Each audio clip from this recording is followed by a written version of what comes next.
Morning, everybody. It is great to be with you, especially during this difficult time. It's so refreshing to see that, so many of you are kind of looking to really turn this situation into a positive on the micro scale in terms of obviously yourselves and your personal situations. So we're going to start today by just thinking about your mindset and beginning to change that mindset. And how we do this is by thinking about our challenges that we're facing and beginning to kind of reframe them. And rather than seeing them as problems, seeing them as challenges to overcome. And we do this by changing perspectives. And I thought I'd start this first slide with a really lovely quote by Marcel Proust. And he basically says, "The real voyage of discovery consists not in seeking new lands, but in seeing with new eyes." And that's what today's all about. It's about, rather than seeing the current situation as a real negative, we're going to try, and hopefully by the end of this, put you guys in the situation where we're really seeing this as an opportunity for growth. And it's often not the problems that we face that cause the real issue, rather it's how we perceive these problems. And we can begin to look at these problems with something called frames, and we're going to start to look at something called reframing. And reframing is changing the meaning of the problem or challenge. So a problem is only ever a problem depending on what it means to us and how we perceive it. And we do this by focusing on what we control. So if we imagine rain, a fairly universal understanding of rain, rain itself isn't a problem, and we have no control over when it rains, how much it rains, when it stops raining. We haven't got any control about that. So rain itself isn't the issue. What is the issue is the situation we're in and how we perceive that situation. So, for example, rain at a barbecue, now that's a problem. If you imagine it's a lovely hot summer's day, you've got all your friends and family around, it's a beautiful day, you're frying a few things up on the barbecue, everybody's having a good time, and then it starts to rain. Cold rain as well. It's wet, it's pouring, your buns are getting wet, everybody's having to run inside. It's the worst time for rain. It's almost like it was set to ruin your day. So we're all running inside, we're upset, barbecue's cancelled, and rain was a big problem for us there. However, if we look at this through a perspective of someone in a third world country, rain is actually a blessing. And the opportunity for that rain to feed crops, to provide drinking water, to replenish the lands, to provide opportunities to wash in, rain is actually a huge, huge blessing. So it's all about the meaning that we attach to that kind of issue, problem, our personal situation. That is the key thing here. So going back to that rain kind of metaphor, we can think of rain in two ways. I'm going to give you another situation. You're sitting in a car and you can see your house. It's about, say, 50 meters away. Maybe you've gone shopping and you've got to get to your house. Now, if you and your partner are sitting in the car, pouring with rain outside, and you're thinking, well, I don't want to go out there. It's cold, it's wet, it's horrible. My shoulders are all tensed up and there's no way I'm going out. It's going to be awful. And then you go out, you're running, you're getting cold, you're wet, it's miserable, you're getting splashed, you make it in the house and you're annoyed, you're frustrated. That was so annoying, that 5 seconds in the rain, that could ruin my day. Or if I take you back to the car and we're sitting back in the car with our partner and it's pouring down with rain and we're looking at our house thinking, I've got 50 meters to get there again. However, if we look at this in a different way and let's think about what's happening here. There's water falling from the sky. How incredible is that? Nature is at work. The world is growing, and this could be a lot of fun. So instead of our shoulders being crunched up and tensed, we relax. We acknowledge that we're going to get wet. We smile at each other. We get out of the car and we look up into the sky as rain is pouring down at us.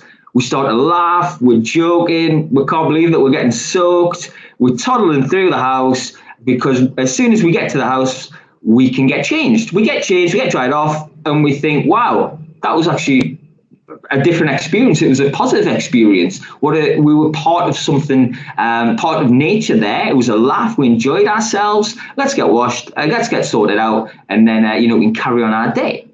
And that's two ways to kind of see a problem. So we've reframed the problem from that negative reign of being cold, wet, and horrible. Instead, we've reframed it into something positive of amazing, nature's at work, the world is growing, and we're part of that.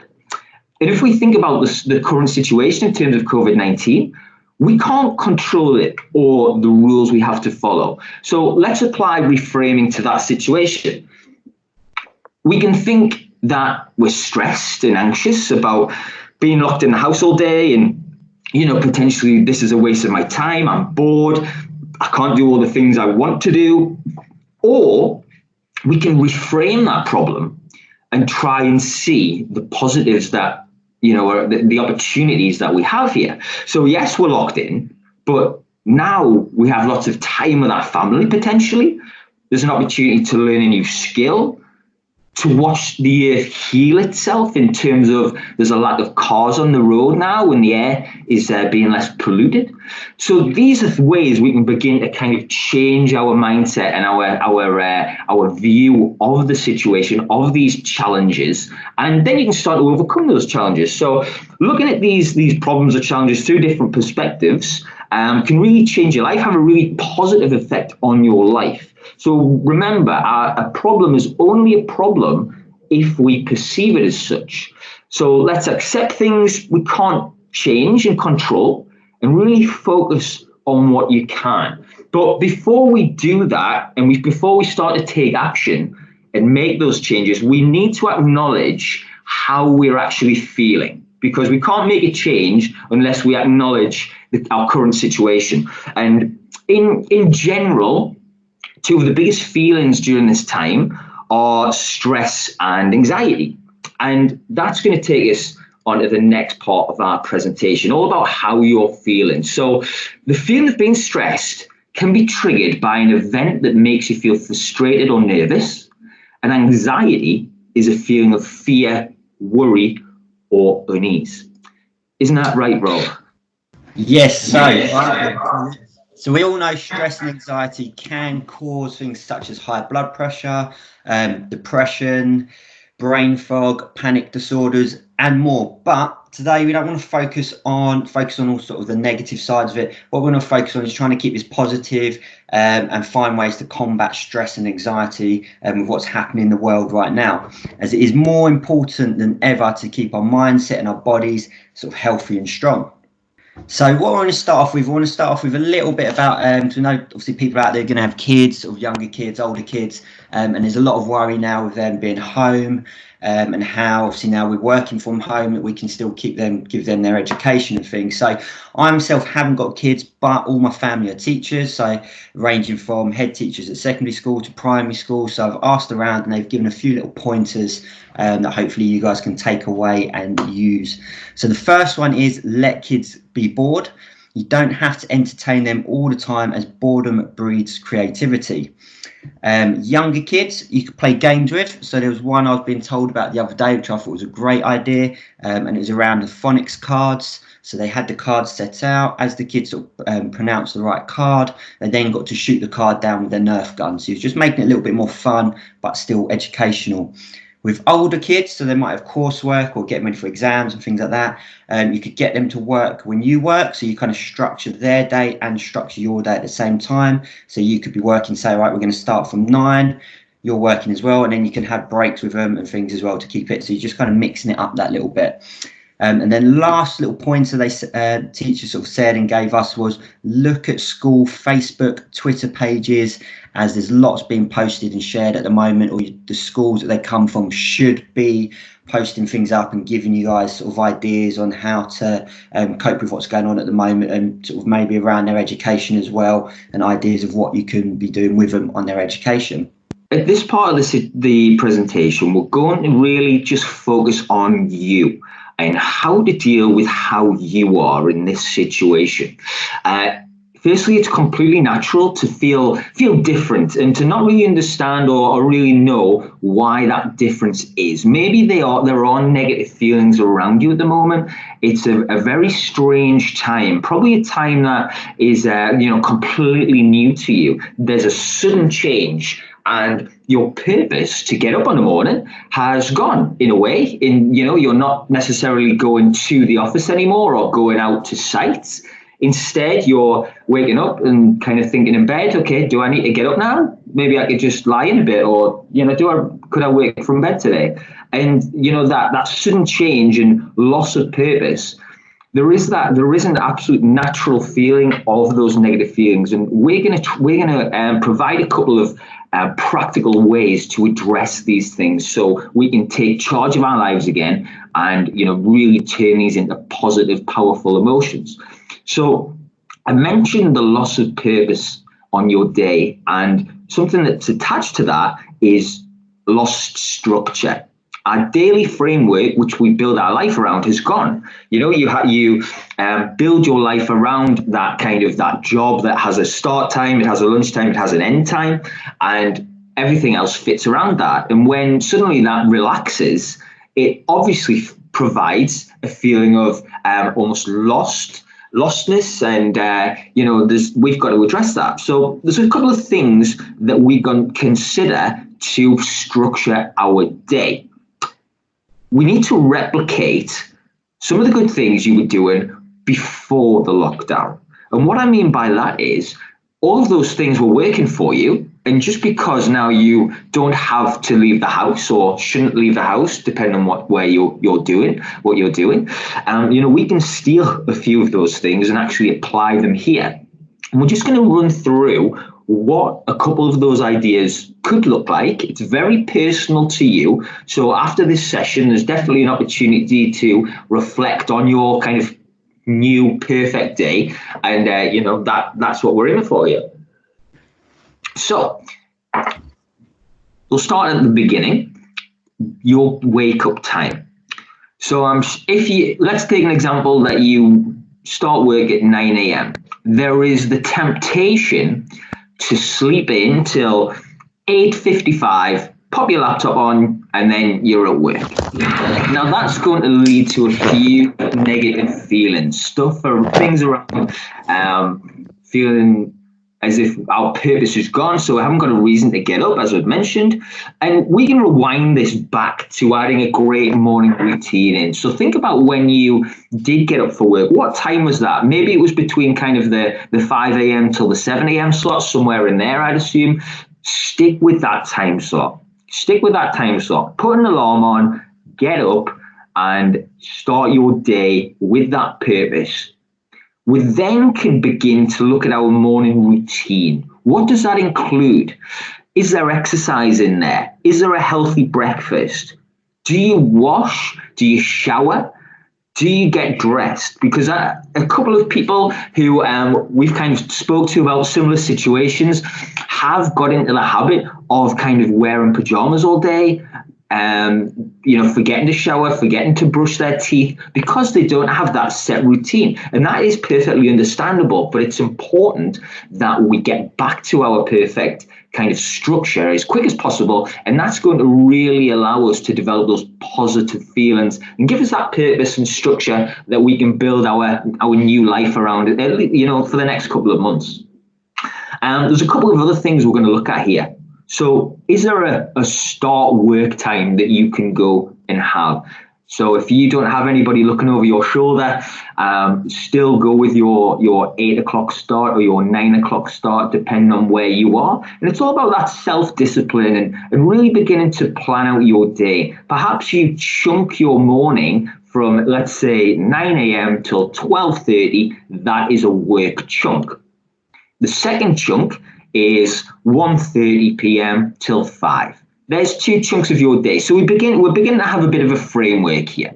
And obviously this is personal to you and your diaries, but let's start to get a bit of a framework. We can then look at that chunk and break it down further. So between 9 and 12, perhaps we add a break, 10:30 till 11, or whatever fits your schedule, for a coffee. and you have that coffee and you switch off from work and you alleviate your feelings of guilt and you have that break. Very similar to lunchtime at 12:30 to 1:30. Perhaps you do some exercise in there. Perhaps you make some phone calls and have your lunch. And again, let yourself have that break. And then we repeat that for our afternoon chunk as well. So now we've got our morning routine. We're up with a purpose. We've got our work chunked out. And you get your tasks done. Obviously, there might be a bit of planning around your day, such as tasks that you do, which will inspire you to work throughout the day. We have our breaks in there, which are completely allowed. Sometimes we think, oh, maybe I shouldn't have a break because I'm working from home and I feel guilty. I bet no one else is having a break. It's absolutely vital that you keep your breaks in there, because that keeps your mind fresh and actually increases not only the quality of your work, but your motivation to work as well. We then arrive 5 p.m., end of the workday, and at this point, after signing off, if you can, can you put all of your work in bits and pieces away? So maybe you've set up a office in your, let's say, for example, in your living room, and that's where you're going to spend your evening. Well, we want to close the door on our working day and actually tidy up our desk. And if you can, put it out of sight. And again, that's going to alleviate some of that guilt that I've mentioned before, because we've all probably done it, sitting at 5 o'clock, 6 o'clock and think, should I really be working here? Well, actually, no, you are absolutely allowed to have an end to your working day, just as you would have had when you were kind of out on location and in the offices.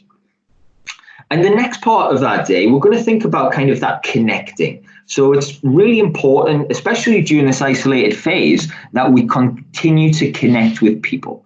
And there's a few things we can do here. The obvious one is connect with the people in your family. So spending quality time, not just watching TV, but doing activities with your children, with your partner, whoever lives at home with you, and really making that time, a really nice time when you look back in 2 or 3 years' time and think, you know what, that was lovely. We spent a lot of time playing board games, playing cards, having a laugh, talking, telling jokes, telling stories, making plans for the future. And that's going to really be, a nice way to spend your time. The other way, or an additional way you can connect with others, is obviously through things like social media or FaceTiming and, getting on the phone with those people close to you, your friends, your family, your colleagues, who might just need that little bit of extra support, who might be feeling lonely, who need that, that daily connection from you.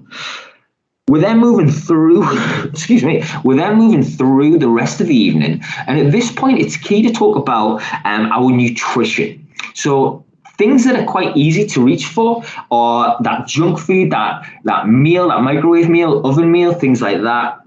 And nutrition actually plays a really, really big part in how we feel and feeling really positive about ourselves. So reach for that fresh stuff. Have a bit of a play around cooking. Maybe that's an activity for an evening where you and your family, spend that time whipping up a meal together and, experiment with recipes and just kind of learn that new skill potentially. There absolutely is an opportunity during the working day to build in things like Netflix, movies, reading, however you like to spend your time. And it's emphasis on your time. When you're locked in away in your house and you can start to climb the walls and think, oh, I'm really bored, I'm frustrated, we can absolutely spend time by yourself doing what you want to do. Maybe you take yourself upstairs. Maybe you go in one room and everybody else in a different room. That's absolutely understandable and will give you a bit of peace of mind. It will allow you to escape the rat run for a little bit and really just refresh you so you can be your best self for your family and your loved ones. So now we're kind of creeping towards the end of our day and we need a bedtime. It sounds silly, we're all adults, but it's so easy when we are in this weekend work mode because we're not at work, as in location, to just continue spending that time watching that extra episode of whatever you like to watch. And it's so easy to do it. I did it myself a few days ago. We were kind of watching something on the television, and we ended up staying up maybe an hour later than what we'd class as a normal bedtime. And we thought, why did we do that? And it's because this mindset, that purpose, had just slipped away from our minds. So we need to keep that purpose nice in the forefront of our minds. Add that bedtime in, whatever it is that suits your schedule, and that's going to provide that end of the day where you can reflect and think, have I been productive today? What went well? What could have gone better? What did I really enjoy? And what might I change for tomorrow? And, that's starting to creep into some mindfulness activities. So I'm going to pass back over to Rob, who's going to go through a couple of these with you. Nice one. Cheers, Davey. So we're going to look a little bit into mindfulness. And mindfulness means maintaining a moment-by-moment awareness of our thoughts, feelings, bodily sensations, and surrounding environment through a gentle, nurturing lens. Mindfulness also involves acceptance, meaning that we pay attention to our thoughts and feelings without judging them. Mindset is a massive topic, and there's loads of different ways in which we can use sort of mindfulness practices. We're just going to have a look at a few today, which, if you do implement them, will help you to control your thoughts and feelings and keep you in that more sort of resourceful state, that positive state, which we're trying to sort of get through to you guys today. So we're going to start off with reframing. Davey's already mentioned reframing already. So reframing is a way to solve problems by looking at the problem with a new outlook or from a different point of view. We're going to specifically look at gratitude reframing. So there's different types of reframing that you can actually use. I really like gratitude reframing. It's a little bit of a harder one to get you sort of get into practice, but once you get it, it's actually probably one of the more powerful ones to use. So basically, gratitude reframing is trying to find ways to be grateful for the current event, challenge, or situation that has happened. So we've already mentioned that you can't change the event, but we can change the we can't change the event, but we can change the context and the meaning sort of around the event. So with this gratitude training with the COVID-19, I said what we're looking to do is try and find ways of which we can be grateful for actually what's happening. Obviously, the big one at the moment would be that you're healthy. You're healthy, family's healthy, friends are healthy. You may think you're stuck at home, but think you're home and you're safe. So you can be grateful for that. We can be grateful for the fact that we have the NHS. We've got all these people out there that are trying to fight the virus for us, so we can get back to sort of normality, normal life. Be grateful for all the good that people are doing. Grateful for the fact that we're connecting more actually with friends and family. I know personally myself, I've actually spent more time on Zoom calls and Skypes and things than I think I ever have with any of my friends. So you're actually building these kind of relationships.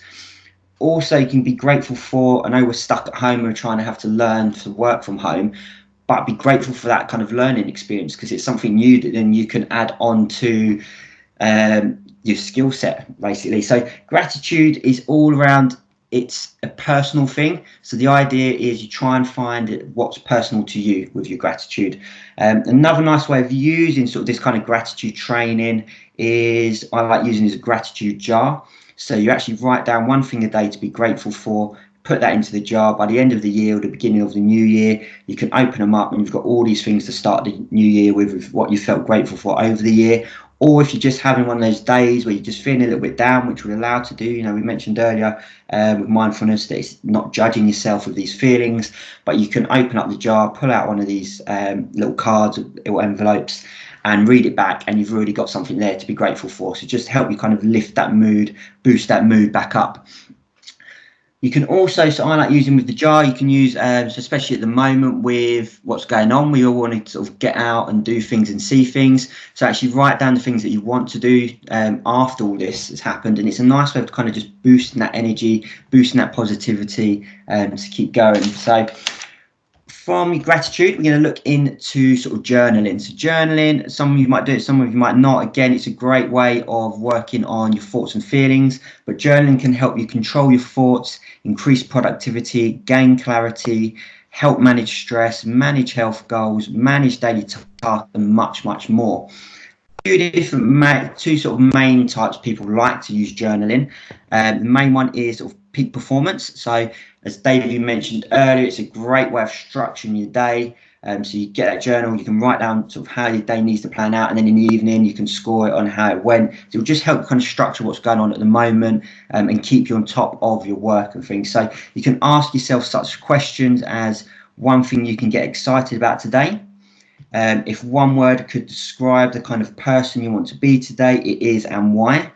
A situation that might stress you out is and how your best self would deal with it. Top 3 goals and priorities for the day. People that you might need to connect with and why you need to connect with them. So again, it just helps you kind of keep that structure of your day, and keeps you going through sort of these tough times at the moment. Another powerful way of journaling is actually journaling on your thoughts and your feelings, because if we can get them out, we can kind of gain clarity around them. You can even ask yourself, is this thought actually serving you? And if it's not serving you, we can try and find ways to turn it around, make it more positive, or even just get rid of it altogether. That then leads into sort of what we call affirmations. So you may have heard of affirmations. There's a lot of research around affirmations and things. So it's a whole sort of subject on itself. We're going to kind of brush over it today. But affirmations are positive statements that can help you to challenge and overcome self-sabotaging and negative thoughts. When you repeat them often and believe in them, you can start to make positive changes. Research has shown that affirmations can help you perform better at work, increase confidence, improve self-esteem, and combat depression. They have been shown to stimulate the areas of your brain that makes us more likely to affect positive changes in regards to our health. So as you can see from that, affirmations are a great, powerful tool that we can use. For today, more importantly, with what's going on, we want to use them around keeping focus and that positivity. So with an affirmation, the idea is we're trying to turn a negative into a positive. So it could be a negative statement around sort of I'm an unconfident person, into a positive to I'm a confident person, I'm confident in everything I do. With what's going on today, I want to sort of get, again, they're personal to you, affirmations. You want to think them around sort of how they're going to work with you, and we'll be more than happy to kind of help you with that. But a few sort of ideas around of what's going on at the moment. You could have, my body is perfect and healthy, I will come out on top, I'm becoming the best version of myself. And the idea of these affirmations is when you say them, you need to kind of feel it as well. So there's a lot to do around physiology and how if you can actually change your physiology, that will change your neurology and your state. So like I said, there's a lot of research into them. So different ways in which we can use affirmations. We've already mentioned journaling, so you could actually write them down. Once you've written them down, you can read them out, or you can read them sort of out in your head, so your own internal dialogue. The most powerful is actually saying them out loud. So if I was to sort of, I mentioned earlier, if you change your tonality and that physiology will actually give you that little boost of positivity. But if I was to sit here and just kind of go, oh, I am positive, I am a confident person, it doesn't sound very confident. It's not going to give me that feeling. But if I can really sit here and say it in the tonality of I am a confident person, my body is fit and healthy, I will come out on top.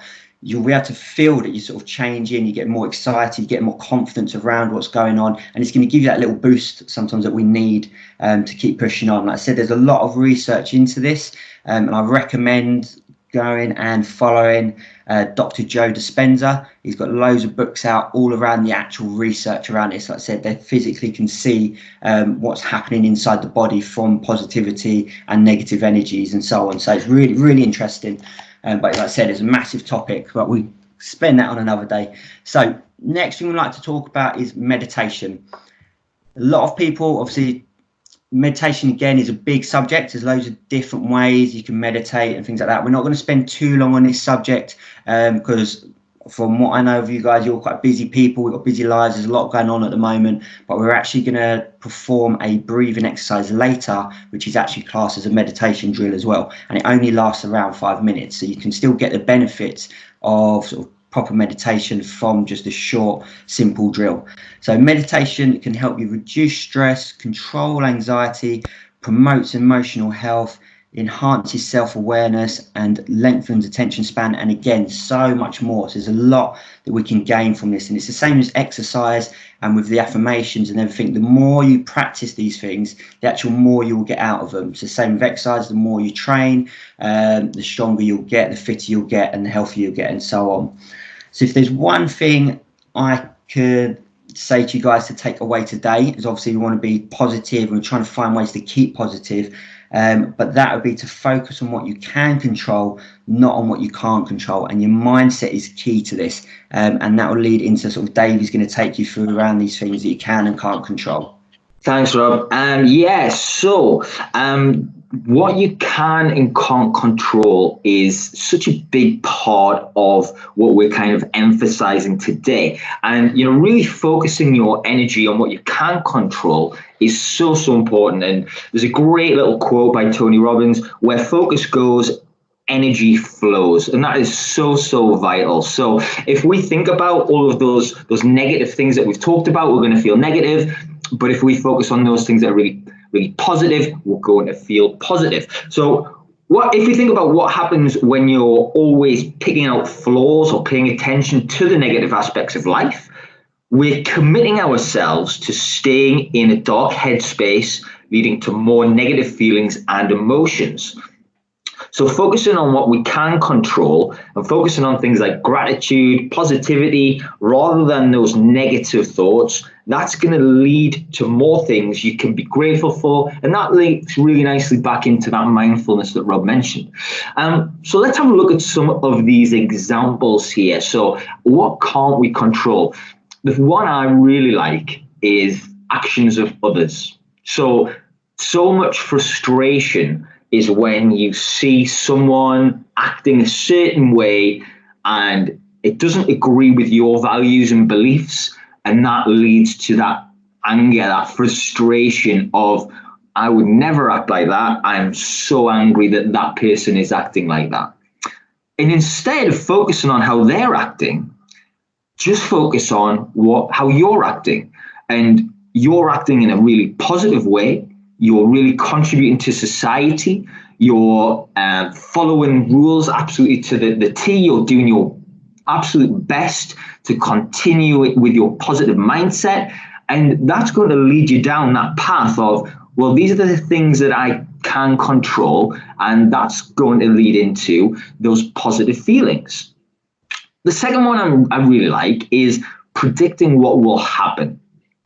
And nobody knows what the situation is in terms of the next couple of weeks, months, and we're going to get really bogged down by thinking about all of the things that might happen, how long things might last, and that's going to expend a lot of negative energy, and that's going to bring you really down, and that's going to really enhance those stressed and negative feelings, that anxiety and overwhelm. That's going to really emphasize that. But if we look at the things we can control in terms of the next few weeks and months, we know that we can use our time in a really positive way. Like we've mentioned, we can use that time at home really well. Those new skills, that family bonding, that mindset development, those new opportunities that you might find as you're just sitting in your house. And then the last one, how others react, is another favorite of mine. So things like, the amount of toilet paper that people bought, or how those people are acting in terms of social distancing, or all of that kind of negativity that's been highlighted.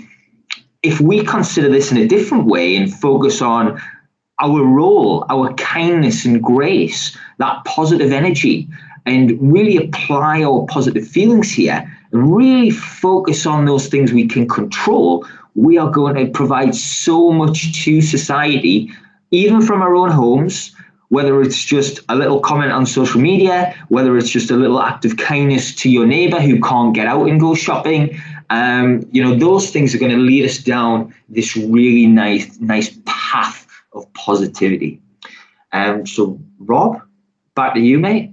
There we go. So we can come back to a little breathing exercise. It can be a little bit different because normally we can sort of see everyone's faces and things like that. But what I'd like to do, I'd like to give this an actual go. So the idea of obviously these nice deep breathing and things like that will actually have a relaxation effect on the body. Like I said, this is a real simple drill that we can use just to kind of help relieve some stress, relieve some anxiety, and sort of just kind of relax a little bit in your sort of daily life.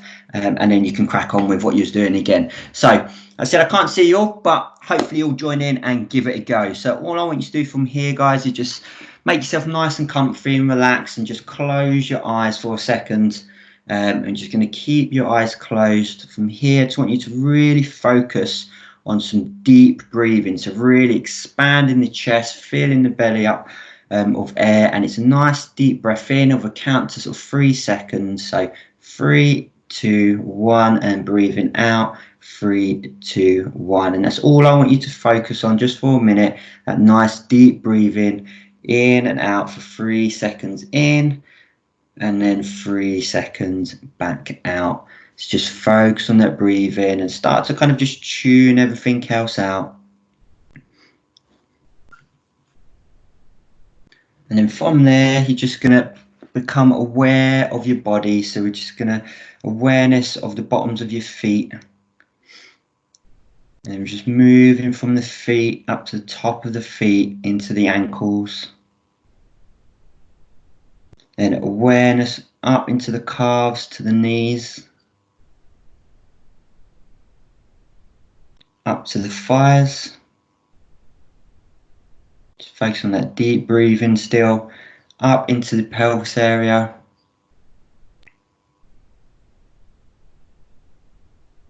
Coming into the lower back. So just through into the chest, into the shoulders and down the arms.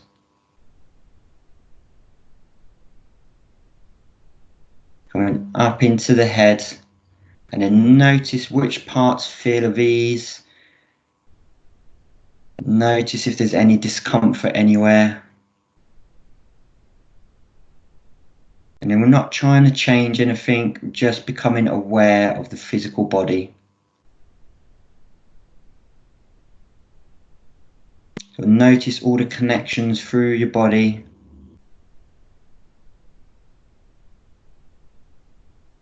And still focus on that nice deep breathing in and out. We're then just going to sort of come inside your mind. So we're going to notice what's going on inside your mind. What thoughts you might be having.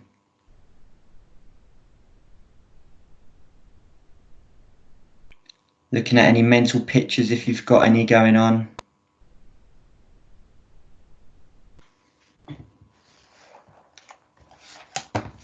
Noticing how quick the pictures might be moving, if they're still pictures or if they're moving pictures.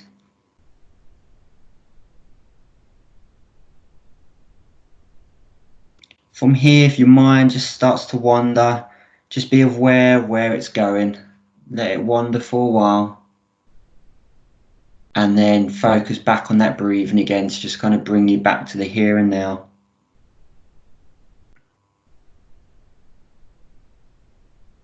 You can notice the sounds that are going on around you, any smells that you can smell. Again, that deep breathing, 3 seconds in, 3 seconds back out. And if your mind starts to wander again, just let it go where it wants to go, just being aware of it, and then bring it back to that breathing.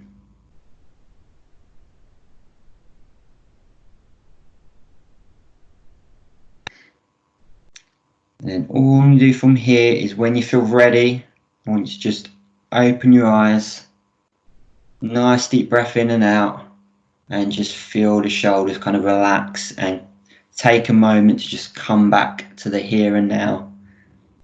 Good, guys. So you should, hopefully, like I said, I can't see your faces, but we only run through it quite quickly. It only took about 4 minutes, but the idea is a sort of a 5-minute drill that you can use. But you just want to try and keep yourself nice and relaxed, and hopefully you can feel just from that deep breathing in and out, it does just help relax the body.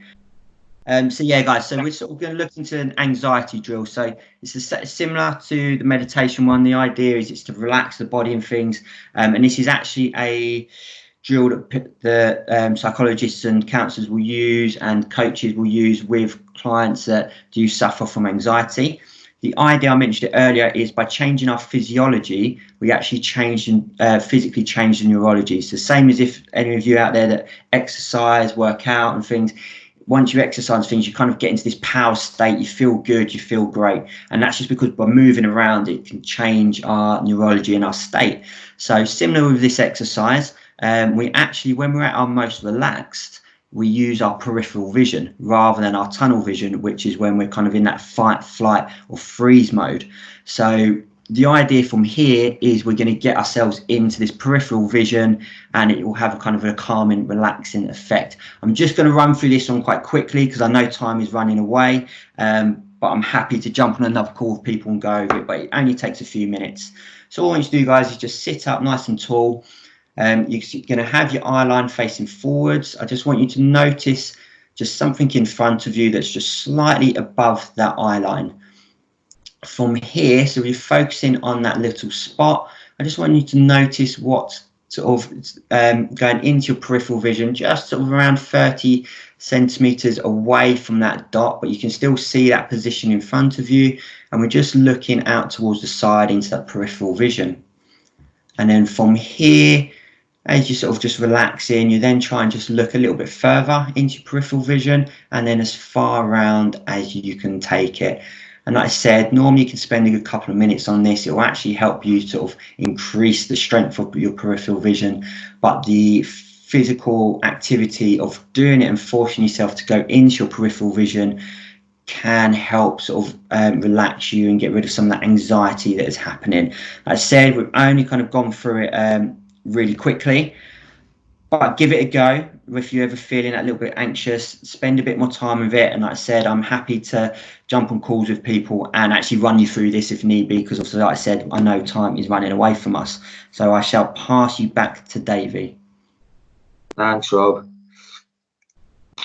Okay, guys, so just to bring this presentation kind of to a close and just to kind of round things off with just a couple of things to hopefully you can take away and really apply to your own life. We have gone through a lot of information, but the big five Rob and I have pulled out for you are hopefully on this slide. So just as Rob kind of finished there, being mindful is so vital. Taking the time to actually work on our mindset with breathing activities, with those gratitude journals, affirmations, those really positive take homes that are going to really improve things, certainly mentally, and it's going to make your time in this situation a lot more beneficial and positive.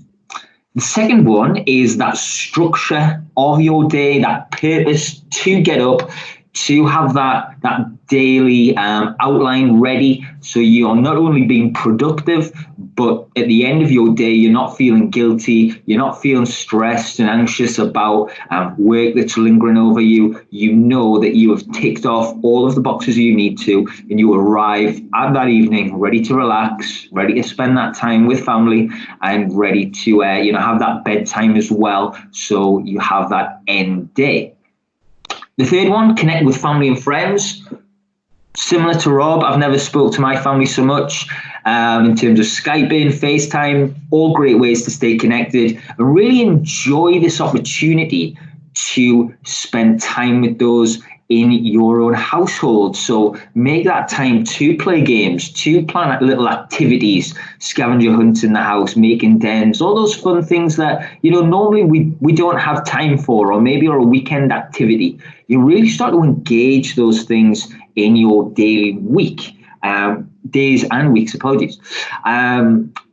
We haven't spoke too much about getting up and moving, which is kind of why it's here. The role of exercise can't be denied in terms of that positive feeling when we're feeling stressed, when we're feeling anxious. Just getting rid of that nervous energy through a run, a walk, a little home workout in your living room is a great way to ensure that your mindset really stays positive and really stays nice and strong. And then the last one, which is what we want to leave you on, is focusing on what you can control. So remember, where that focus goes, energy flows. So make sure your energy isn't being wasted on those negative things that are out of our control. Instead, our energy is flowing towards all of that positive stuff that's going to really not only make a difference to your life, but it's going to make a difference to those around you, your family, your close friends, your little community that we found ourselves in.